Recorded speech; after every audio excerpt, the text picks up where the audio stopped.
In this class, we will be experiencing recursion using process diagram. In our previous class, we had an experience of scope and storage classes using process diagram. Now, let's understand how the recursion will get executed on the computer using the process diagram. So I've taken the same factorial example, which we have already discussed about this example. So we will directly jump how this particular program will get executed on the process diagram. So whenever the program gets executed, first it is going to identify the main, and whenever a function call is made, what is the rule? Whenever a function call is made, an activation record will get executed. So what is this activation record consists of? It consists of all the variables local to this function call. Now, for example, if you take this main function call, what are the variables that are local to this? Here we are having number and we haven't assigned anything, and there is another variable called fact. So this fact is going to store the result of this factorial. So whatever the result that we are going to get at the end of this factorial recursive function call, that will get stored in this fact. Now we are going to add this number, and for whom this activation record is, this activation record is for main. Okay, so now this is the space for instruction pointer. Now this line of code is getting executed. Now we have scanned the number.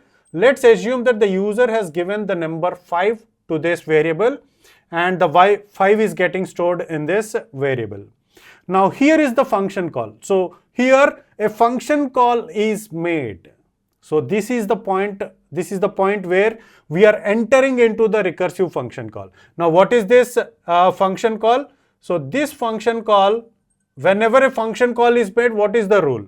A new activation record will get created, and this activation record is for factorial of 5. So for simplicity, I am taking this as f, and this factorial, this function call, this activation record is for factorial of 5. Now coming to this function call, a function call has been made, and what are the variables that are local to this function call? So are there any local variables? Yes, there are local variables. This n is the local variable for this function call. Local variables, the parameters are also local to this function call. So the value of n is equal to 5. It is already assigned. Now again the function call is, so we are coming into this function call. Is the value of n equal to 0? No, it is not equal. Now this part of the function call will get executed. So here 5 into f of 4 will be called. So for understanding, I am using this space, and here 5, what is the value of n here? It is 5. 5 into f of 4. Again a function call is made. So try to understand this. So this is how the recursion will get executed. So whenever a function call is made, a new activation record will get created, and the line number will be stored here. So I forgot this. So let's assume that 1, 2, 3, 4. In the 5th line, this is what instruction pointer is. So in the 5th line, a function call has been made, and let's assume that 1, 2, 3, 4 lines are there. In the 4th line, the function call is made. Why we are maintaining these instruction pointers? In order to remember where, in which line we have jumped from the execution. So the execution of this function has not been done. So this is the point where we have jumped from this function. So again a function call is made. So the execution of f of 5 is incomplete, and the execution of main is still incomplete. We made a function call within this line, so that is the reason why the instruction pointers are maintained. Okay, so now in the 4th line, the instruction pointer, this is the instruction pointer which instructs that this is the point where we jumped from the execution of this function call to another function call, and that another function call is f of 4.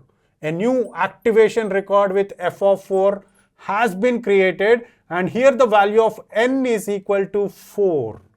So is the value of 4 equal to 0? No, it is not. So what happens? It is 4 into f of 3. So this is for your understanding, I am writing here. In this function call, we made this line of code. This line of code got executed, n into f of 3. Again a function call is made. We haven't completed this f of 4. Now the function call is f of 3. And what about the instruction pointer? Instruction pointer is again 4. 1, 2, 3.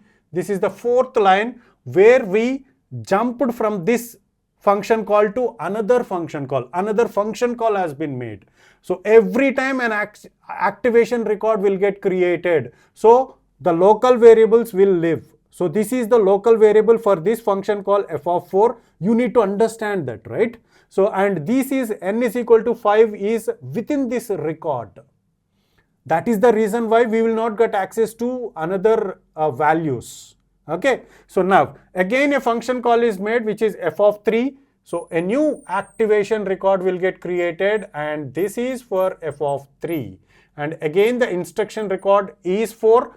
And now what is the value of n here? The value of n is 3. Is the value of n equal to 0? No, it is not equal. So because this is not equal, this point will get executed, which is going to be n into f of 2. Okay, again a function call is made. Again a new activation record will get created. So this is the instruction pointer and here the value of n is equal to 2. Try to understand this. So how the stack is extending. So that is the reason why we have explained it. So in the factorial class we have explained that the practical use of recursion is not applicable in all the cases, because as if we use factorial for implementation, recursion for implementation, so the stack is going to become overflow because we will not get space for the stack. So that is the reason why, which we have explained in that first class of recursion. So now the value of 2, is it equal to 0? No, it is not. So 2 into f of 1. Again a function call is made and this is for f of 2, this activation record, and this activation record is for f of 1. Okay, and what is the instruction pointer? This is also going to be 4 and here the value of n is equal to 1 and here it is going to be 1 into f of 0. So 1 not equal to 0. So we are going to come out of it and this part will get executed. So f of 0, again a function call is made and this function call is going to create this stack record and f of 0. This stack record is for f of 0. And what is the value of n here? The value of n is 0. Now is the value of n equal to 0? Yes. The value of n is equal to 0. So we are going to return 1. To whom we have to return? So who has generated this f of 0? So this is the stack record which generated this function call. Now we have to return 1. So the 1 of this return value of this function call will be returned back here. Now what is the value returned here? It is 1. 1 into 1 will be done. And what is the next line of after 4? Do we have any lines? No, we don't have any lines. So this entire function call. So after returning this entire function call is done and it will be removed from the stack. So what is that we are going to remove? We have to remove only the topmost element because this is in the reverse order. This is the top and this is the bottom element. Okay. So 1 into 1. After that, do we have any lines? So after fourth line, do we have fifth line? No, we don't have fifth line. So we are done with this function call for f of 1. So the result has to be returned. The 1 into 1 has to be returned. To whom it has to return? It has to return this to f of 1 because this f of 2. So this f of 1 is generated by this factorial 2. So this is where the function call has been made. Now this 1 will be returned back. 2 into 1. Again, do we have any lines? No, we don't have. So this one will be removed. This one will be removed. And the result will be returned back. 2 into 1 will be returned back to this function call.